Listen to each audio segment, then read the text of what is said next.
since we are in Latin America, there are quite a number of congested airports in Latin America. They are also big hubs. And we also know that there are regulations, slot regulations in Latin America, where to a certain extent they are aligned to the slot guidelines.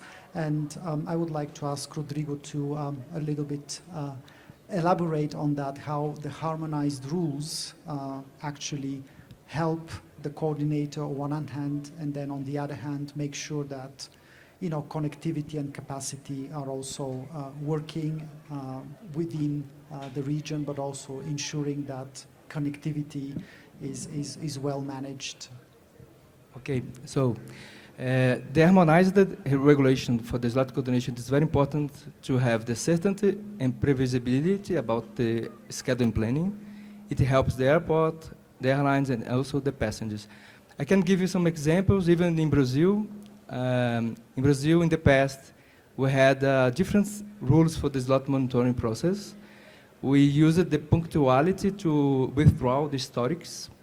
So meaning that it happens many times where in Brazil, in Guarulhos, we took the slots from specific airlines, but in the other side, the historics was kept. So when we are working in the initial location, we had some problems because they get the historical in the other route, in the other side. But in Guarulhos, it wasn't possible to locate it as requested by the airline. So when you have different routes connecting airport A and B, you can have this kind of problems. We changed the regulation in Brazil in 2018. And since then, for the slot monitoring process, it's very similar to the Chapter 9, the WSG, and also for the rules for the national locations is very similar. Another example that we have also in South America that I heard the airlines complain about it, it's the calendar. We have other facilitators, coordinators from different parts of the South America outside Brazil that they don't follow the calendar. They allocated in monthly basis, for instance. So when we allocate in Guarulhos with some anticipation, following the calendar, the airlines get the slots in Guarulhos, but they don't get the slots in other side of the road.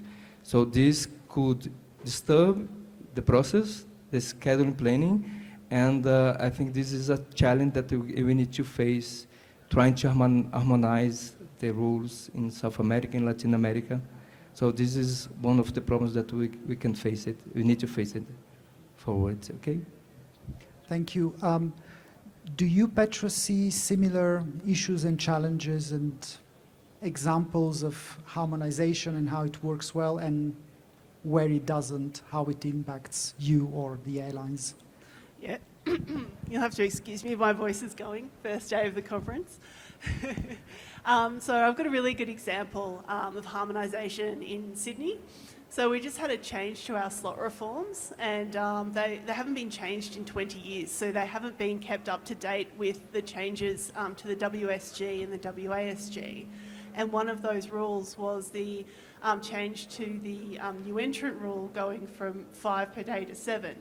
And so what that meant was the slots were not being treated the same in other ports as they were in Sydney. So with that change, it meant that it harmonised the new entrant rule, and that meant that an airline that wanted to operate at a new entrant at another airport was then treated the same way in Sydney. Another example I have is a series return deadline, which you all know is a really important date. And that's when the airlines have to return all the slots that they're not planning to use. And I know of some airports that have their series return date even 2 months later than everybody else. And what that means is that airlines that are on the wait list waiting for improvement don't get to find out whether they can get a better offer on their slot until much later. So that does really affect their network schedules. So yeah. Thanks. And yeah, we talked about monitoring dates. What is your experience and kind of your overview, Ignacio, from where you are in Europe, where there is slot regulation, and maybe other ends of the route that you have experience with, or your customers have experience with any discrepancy or? Yes, well, maybe you all know that in Europe there is a single EU slot regulation for the European countries, for the EU countries, I would say better. But even though we have a single regulation, there are a lot of provisions that are subject to interpretation. And I can put you some examples about the need of harmonization, recent need of harmonization. Like, for instance, as a result of the COVID crisis, there was a publication of the regulators in Europe about amending the EU slot regulation, introducing conditions for alleviation, conditions for how long this alleviation could be applied. And of course, this was subject to interpretation, as always, with the regulators. So we have to harmonize our approach in our association, EUECA, and we had to publish guidelines just to provide certainty and provide to grant the same basis for all the airlines in all the EU countries. So that's a need for harmonization we had to face there. So general harmonization within that realm. And then I just want to go back to the calendar on what Rodrigo mentioned. I know that most coordinators follow the calendar, but of course we have a lot of airports on the other side of the route who might not. In your experience, where your customers are waiting, as Petra mentioned, for improvements, how does that impact you as coordinators? How does that impact your work that you have to do? Maybe I can answer that. When we allocate the slots for a specific airline and the other side doesn't allocate, maybe the slot that we have already allocated is not anymore what they needed, because I mean they don't know what they are going to get in the other side, so they reserve the slot in our side, in Guarulhos for instance, and after they receive it back maybe weeks or months after the calendar, they need to change again in our side, in Guarulhos for instance, and this is very bad for the process because it's difficult to allocate it because it is a very congested airport. So my feeling is that you lost your time allocated that slot because they will not use it as they wanted at the beginning. Yeah?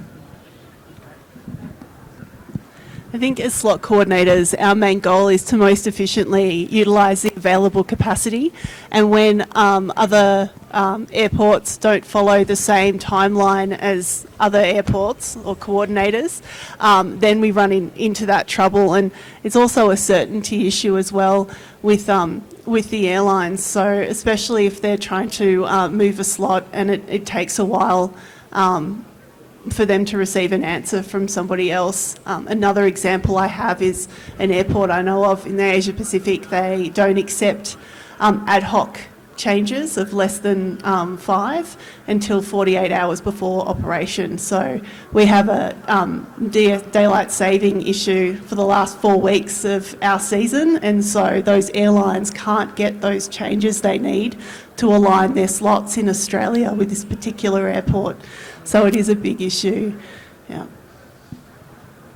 Yeah. Well, again, that's right. I think we sometimes we don't pay attention enough to the calendar, but I think that calendar is very important that can be aligned between countries and between regions. Sometimes it can happen that some series of slots, some airlines are blocking capacity because they are subject to the calendar at the other side of the route, and then it's avoiding that you can make an efficient use of the capacity and make an efficient allocation. So in the end, it's a knock-on effect in the other side of the route. So I think it's very important to be aligned on the calendar. In that line of thought, where an airline can't actually decide whether they should take that slot on one end because it's no clarity on the other end of the route. Would that be any impact on the customer at the end of the day? Yes, for sure. I mean, in Brazil, when the airlines request these slots, they are allowed to sell it, the tickets. There is another system in Brazil where they register that, and they start selling it, and there is the passengers, so there is some kind of impact, because otherwise it is not close to the other side. The airlines must change the flight or the times, or even cancel the flight. So the impact in the passengers is a true problem as well, yeah? Because of this disalignment between the calendar. Yeah? Do you want to go? No, you go. Well, I would like to comment on that also. That of course the fact that we can make an efficient allocation because airlines are subject to the same calendar. This implies that the airport can make a good planning. Airlines can make a good schedule, and in the end, of course, the user or the experience of the users are improved. So it's all in a row. That is a consequence of one thing of the other. So The knock-on effect on not only the stakeholders, airlines, airport coordinators, but at the end, the customer. Yeah, I have to agree with both Rodrigo and Ignacio. We're the start of the chain. And so if the start of the chain gets disrupted, then the rest of the chain can't progress. So, yeah. Rodrigo, you mentioned in the beginning monitoring and implementing Chapter 9, which is the WSG section, which outlines what are the procedures for monitoring. In your view, how does that help you and the airlines in the efficient use of capacity?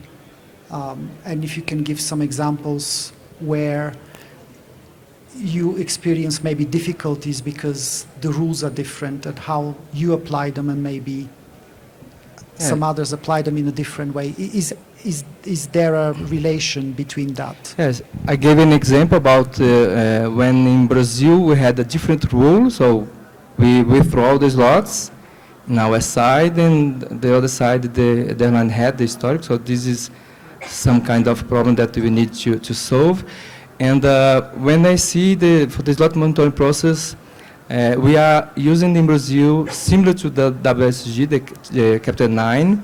It gives us lots of work because we need to set some communication with the airlines, try to adjust and not have the trains of anticipation or delays. But for the good for the efficient use of the infrastructure, we faced in Brazil in some airports the possibility of reduction the capacity because some airlines was not respecting these slots, and we needed to work hard with them. So it is very important to all the stakeholders respect the procedures and following what the coordinator are applying for them to solve and to improve a little bit. Because the capacity is, all the stakeholders are responsible for the capacity. It's not only the airport, the ATC, but also the airlines as well. Anyone wants to share your views on that particular? Yeah, I agree with Rodrigo, absolutely. And what Chapter 9 allows us to do is to find out early and take action for airlines that are off slot and continuously off slot. So an example that I have is a smaller airport in Australia, and we had an airline consistently arriving 20 minutes early. So I'm sure the passengers were really happy about arriving 20 minutes early, but it was right in the back of our peak, and it was causing a really bad congestion issue through our customs and immigration. So we noticed that they were doing that 6 weeks into the season consistently, so we went and talked to that airline and explained what the issue was. and they were just pushing back early because everyone was already boarded and ready to go. So we just asked them to hold until their actual departure time at their port of origin, and they started operating on slot again. So that's an example of how Chapter 9 really works if you're monitoring it. Thanks, Petra. Ignacio, any comment from your side? Just to insist on what my colleagues have already said, I think that in particular with regards to slot monitoring, and I will include also the late handback monitoring on this slot monitoring is important, because any slot that is released late is a cost of opportunity for other airlines. So I think it's important also that we all, and airlines in particular, can stick to the rules and can stick to the deadlines that are established in the calendar. Excellent. And do you work also with your airports in that regard, where you have to explain how your work benefits their operations? Yeah, for sure. They need to have those database, the slot database, with a big anticipation, because they need to plan the staff and everything. So as soon as we finish the initial allocation, for instance, we publish everything in Brazil, not only to the airport, but also to all the airlines. So when we do that, we help the system to work properly. Yeah, so this is very important. Yeah, I think it's really important to be very transparent with the airports that we're providing coordination services to. So like Rodrigo, we provide schedules and have regular catch-ups, and even post-operation to make sure that we're looking at how we could best deal with some airlines that are operating off slot. If we warn them and they still don't comply, then we'll get the airport to assist us in ensuring that the airlines start operating on their slot time. Yeah, well, one of the main goals of the main objectives of airports is to have visibility on schedules and to have the possibility to plan in advance, and it's part of our responsibility to provide the airports with reliable schedule on the particular season. And it's very unfortunate and very sad that sometimes you realize that an airline is not going to fly because the airport advised you on these circumstances. So that's part of the business, but is something that we should solve it. Thank you. You want to add to that, or? No, for okay. me. Good. And one final question before I open for any questions from our audience. You represent a kind of a quite diverse group of coordinators.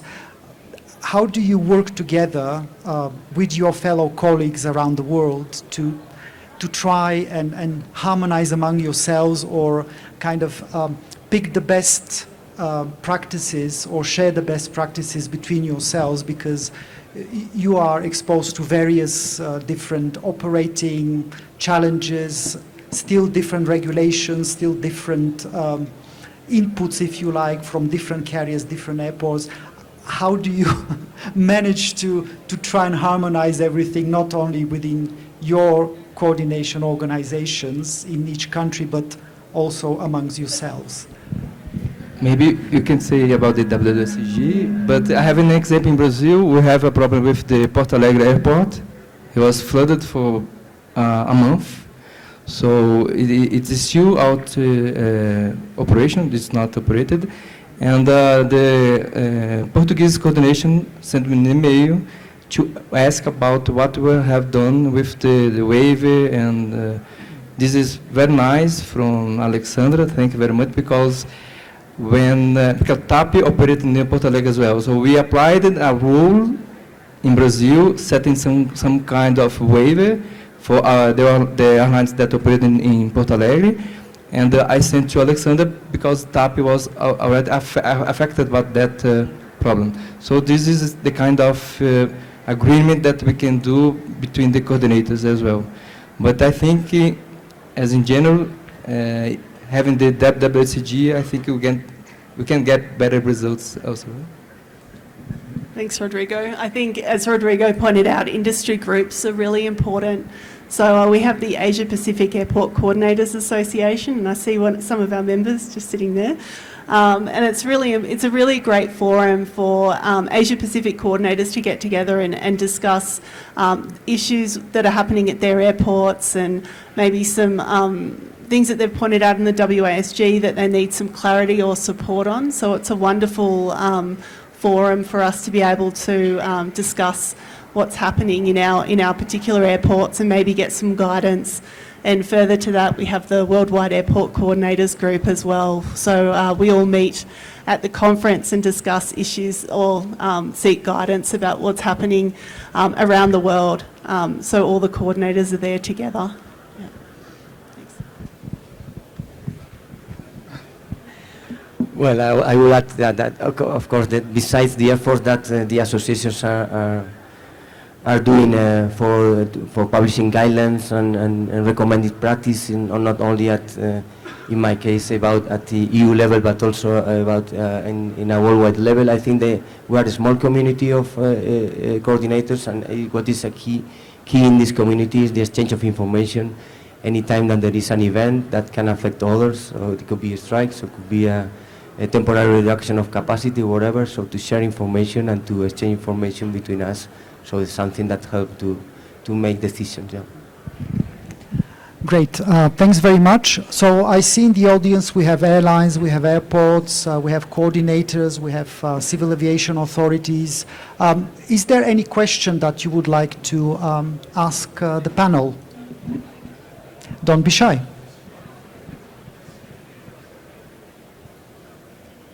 Yes, very good. Thank you, Dimitar. Yes, and this is a question for all the panelists, and we have here present some airports that are starting to think on a possible regulation in terms of level 2 or level 3. What would be your advice for them to regulate it in a proper manner, and also, of course, to get the benefits of a harmonized regulation in their countries and their airports?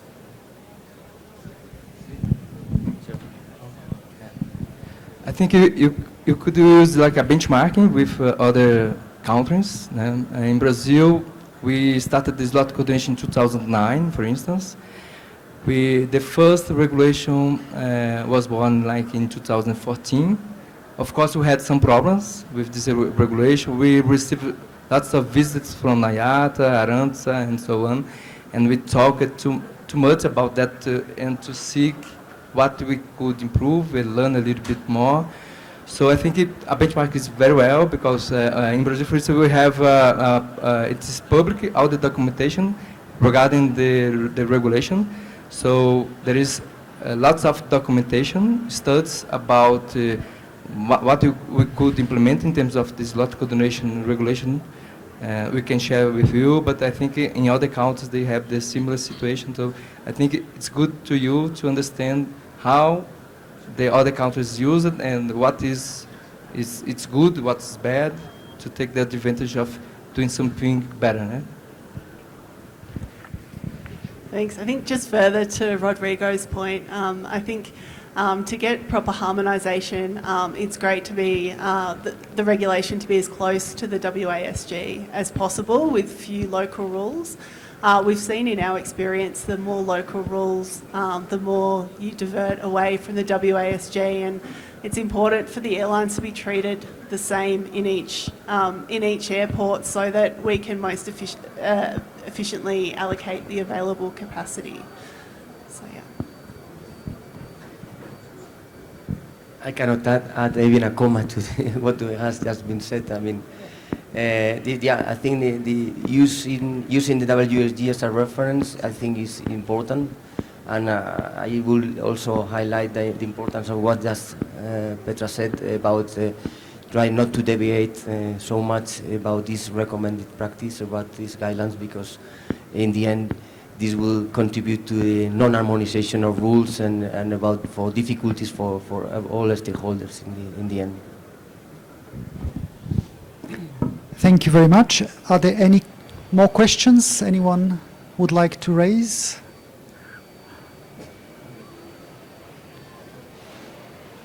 Well, with that, I would really like to thank Petra, Rodrigo, and Ignacio for taking your time during your coffee break on the first very, very busy day of the conference to stand in front of everybody and do this because I think it's also very useful and valuable for all those people who came here and people who may not necessarily be involved in coordination day to day.